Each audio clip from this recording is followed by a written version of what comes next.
Good morning, dear students. Your today's topic is leaf and flower. So let us start. Leaf. A leaf arises from a node present in the stem and has a bud called axillary bud in its axil. So there are various parts of the leaf. First one is axillary bud. A leaf arises from a node present in the stem and has a bud called axillary bud. Next, lamina. Lamina is the broad, flat, green part of the leaf. Next, petiole. The leaf is attached to the stem or a branch of the plant by means of a stalk called the petiole. And next is midrib. The petiole extends in the leaf blade which joins the leaf to the stem of the plant called the midrib. There are two types of venation in the leaf. The first one is reticulate venation and the second is parallel venation. The reticulate venation, when the vein in a leaf form a network of veins and veinlets called reticulate venations. Reticulate venation is found in the leaf of the dicot plant. Example, China rose, mango, banyan, etc. Next, parallel venation. In this type of venation, the veins run parallel to each other towards the margin or the tip of the leaf. Parallel venation is found in the leaves of monocot plants. And the example of parallel venation is banana, maize, rice, etc.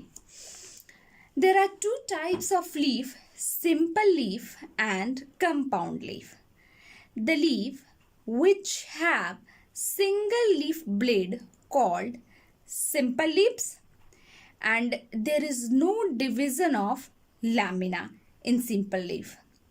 The examples of simple leaf is peepal, mango, China rose, etc. Next, compound leaf. The leaves which have smaller and separate leaf blade called compound leaves. The lamina is divided into more than two leaflets in compound leaf. And the example of compound leaves is rose plant, neem, etc. Next, the function of the leaf. Leaf helps in the exchange of gases which takes place through pores called stomata. Stomata are teeny pores present on the surface of the leaf. Leaves helps in manufacture the food by the process of photosynthesis. Leaves use water, carbon dioxide, sunlight and chlorophyll for preparing the food. Oxygen is given out by the plants during this process, and leaves helps in transpiration also. Next, flowers. Flowers are the most beautiful part of the plant which helps in respiration. Flower produces fruits which contain seeds. There are different parts of flowers. There are mainly four types of flower present, which is arranged in a ring forms called hores. First one is calyx, corolla, stamen, carpel. Calyx, the outermost part of the flower is called calyx. The calyx consists of green leaf-like structure called sepals. The sepals protect the flowers at the initial stage. Second one is corolla. The second whorl in corolla, which consists of petals. Petals is the colorful part of the flower which help to attract insects for pollination. Next, stamen. The third whorl is stamen. It is male reproductive part of flower which consists anther and filament. The anther is a sac-like structure present at the tip of the filament and it produces pollen grains. Next, carpel. The center part of the flower is carpel, which is also known as pistil. It is female reproductive part of the flower. There are three parts of carpel. First one is a stigma, style and ovary. Next is pollination. Pollination is the process in which there is transfer of pollen grains from the anther of the stamen to the stigma of carpel of a flower or another flower. There are two types of pollination: self-pollination, cross-pollination. Self-pollination, it is more basic type of pollination because it only involves one flower. This type of pollination occurs when pollen grain from the anther fall directly on the stigma of the same flower. This type of pollination is simple and quick. Next, cross-pollination. Cross-pollination is more complex type of pollination that involves the transfer of pollen grains from the anther of one flower to the stigma of another flower. Pollination can occur by various methods or various agents like insects, wind, water, etc. Next, fertilization.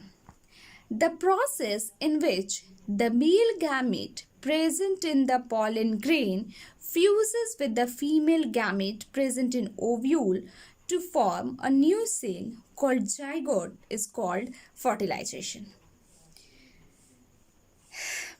When a pollen grain falls on the stigma of the carpel, the pollen grain grows a pollen tube downwards through the style towards the female gamete in the ovary. A female gamete moves down the pollen tube. The pollen tube enters the ovule in the ovary. In ovary, the male gamete of pollen combines with the female gamete present in the ovule to form a fertilized egg called zygote, and zygote later form the seed. So next part is seed. Seed are mature ovule. A germinating seed shows following part, that is seed coat, testa, tegmen, cotyledons, radicle and plumule. First one is seed coat. The seed is covered by a protective layer called seed coat. Next, testa. The outer dry part of the seed coat is called testa. Next, tegmen. The inner thin and papery part of the seed coat is called tegmen. Next, cotyledons. On removing the testa and the tegmen from a soaked bean seed, we will find that the seed is made up of two fleshy seed leaves called the cotyledons. Next, radicle. In a seed, the radicle lies downward near the lower pointed end. It gives rise to the root. And last one is plumule. In a seed, the plumule lies upward near the cotyledons and give rise to the shoots. These are all about your leaves and flowers. Thank you, students.